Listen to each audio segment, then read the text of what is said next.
राधे राधे।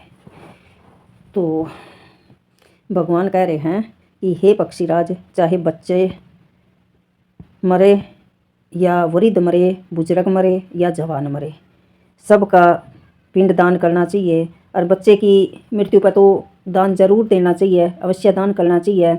और जन्म से लेकर 5 वर्ष तक की अगर बच्चे की उम्र है तो उसकी मृत्यु पर तो खीर का, गुड़ का, चप्पल का, घड़े का और यथाशक्ति अपनी श्रद्धा अनुसार दान पैसा भी देना चाहिए, दक्षिणा भी देनी चाहिए।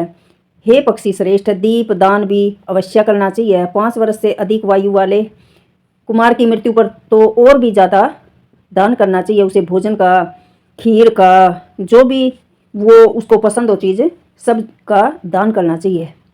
तो श्री कृष्ण भगवान कहते हैं, हे पक्षीराज, यज्ञोपवीत होने से पहले जिसका मरण हुआ है उसकी तृप्ति के लिए तो कर्म करना चाहिए। यदि मनुष्य के द्वारा सारी क्रिया नहीं की जाती हैं तो वह जीव पिशाच हो जाता है।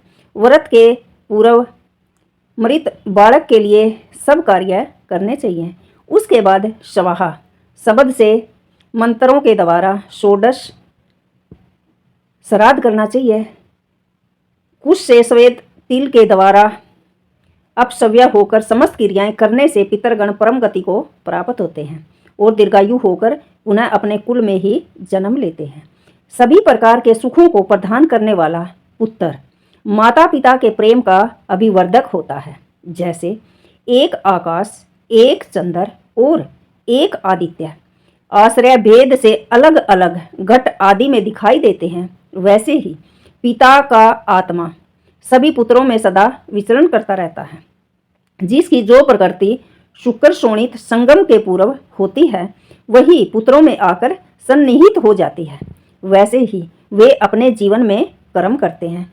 किसी का पुत्र पिता का रूप लेकर उत्पन्न होता है कि पिता की अपेक्षा कोई अत्यधिक रूपवान, गुणवान तथा दानपरायण होता है। इस संसार में कोई भी प्राणी एक समान न हुआ न होगा। अंधे से अंधा और गूंगे से गूंगा, बहरे से बहरा और विद्वान से विद्वान जन्म नहीं लेता कभी भी। इस सृष्टि में कभी भी अनुरूपता दिखाई नहीं देती। गरुड़ ने कहा, ओरस और तेजस आदि 10 प्रकार के पुत्र माने गए हैं, जो संग्रहित कहीं से भी प्राप्त तथा दासी से भी उत्पन्न हुआ है। उससे मनुष्य को क्या लाभ प्राप्त हो सकता है? मृत्यु के वश में गए हुए प्राणी को उस पुत्र से कौन सी गति प्राप्त होती है? जिस व्यक्ति का न पुत्री है और न पुत्र है, लड़की का पुत्र नाती होता है, उसका श्राद्ध किसके द्वारा किस विधि से होना चाहिए? जिसका ना बेटा है ना बेटी है और अगर उसने कोई लड़की गोद ली है तो लड़की का पुत्र नाती हो गया, तो नाती ने उसका श्राद्ध किस विधि से करना चाहिए? भगवान गरुड़ जी को बता रहे हैं। तो श्री भगवान ने कहा, हे गरुड़, पुत्र के मुख को देखकर किसी मनुष्य पुत्र के मुख को देख करके मनुष्य पितर ऋण से मुक्त होता है। पुत्र को देखने से मनुष्य के तीनों ऋणों से मुक्ति मिल जाती है। पुत्र, पोत्र तथा परपोत्र के होने से व्यक्ति को अनित्य लोक और स्वर्ग की प्राप्ति होती है। जो क्षेत्रज पुत्र हैं वे पिता को मात्र लौकिक सुख प्रदान करने में समर्थ होते हैं। ओरस पुत्रों को विधिवत पार्वण श्राद्ध करना चाहिए। अन्य पुत्र एकोदिष्ट श्राद्ध करते हैं, पार्वण नहीं। ब्रह्मा विवाह के नियमों से विवाहिता स्त्री के गर्भ से उत्पन्न हुआ पुत्र पिता को स्वर्ग ले जाता है। संग्रहित पुत्र प्राणी को अधोगति में ले जाता है। यदि वह सांसारिक श्राद्ध करता है तो उससे पिता को नरक की प्राप्ति होती है। अन्नदान के अतिरिक्त वह सब प्रकार का दान अपने पालक पिता के लिए कर सकता है। संग्रहित पुत्र को एकोदिष्ट श्राद्ध ही करना चाहिए, पार्वण नहीं। माता पिता के लिए वार्षिक श्राद्ध करके वह पाप से लिप्त नहीं होता। यदि वह एकोदिष्ट श्राद्ध का परित्याग करके पार्वण श्राद्ध करता है तो अपने को और पितरों को यमलोक पहुंचाता है। जो संग्रहित पुत्र और दासी से उत्पन्न हुए पुत्र आदि हैं उन्हें तीर्थ में जाकर पितर श्राद्ध करना चाहिए तथा ब्राह्मणों को दान देना चाहिए। यदि संग्रहित पुत्र पाक श्राद्ध करता है तो उसके श्राद्ध को वैसे ही वृथा समझना चाहिए।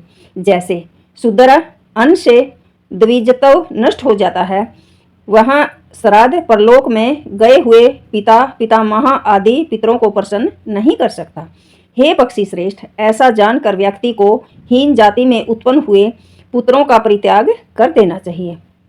यदि अपरिणीता ब्राह्मण के गर्भ से ब्राह्मण के द्वारा पुत्र उत्पन्न किया जाता है तो वह चांडाल से भी नीच होता है। जो पुत्र सन्यासी से जन्म लेता है या शूद्र से ब्राह्मणी के गर्भ में उत्पन्न होता है तो ऐसे पुत्रों को तुम चांडाल ही समझो। जो सैगोत्तर कन्या से जन्म ग्रहण करता है वह भी चांडाल ही होता है। हे खगेश्वर, यथा विधान विवाहिता स्त्री से पुत्र पैदा करके व्यक्ति स्वर्ग जाता है। ऐसे सदाचारी पुत्रों के आचरण से मनुष्य को सुख की प्राप्ति निश्चित है।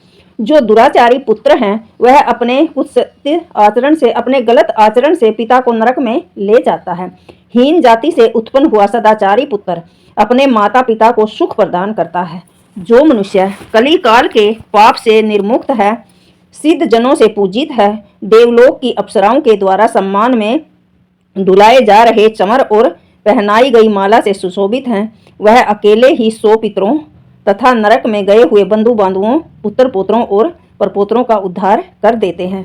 तो आजकल यो गलत सिस्टम चल रहा है नहीं भाई, एक ही गांव के लड़के लड़की शादी कर लेते हैं भाई, पंडितों का लड़का भाई नीच जाति की लड़की से शादी करता लेता है भाई, जैसे SC BC बोल रहे हैं भाई। यहाँ तो बहुत गलत सिस्टम हो रहा है, यो बहुत जगह। अभी भी एक लड़के की शादी है, पंडिता का लड़का है और चमारा की लड़की है, तो माँ बाप क्या कर सकते हैं। तो भाई ऐसा जो बच्चा उसका उत्पन्न होगा तो वो तो पितर करेंगे तो फिर नरक में ही जाएंगे। तो क्या हमारे वेद पुराण झूठ बोलते हैं? पर आजकल के बच्चे ना भाई यो ठीक नहीं कर रहे।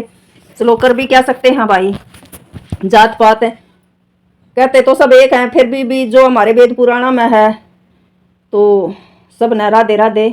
तो भाई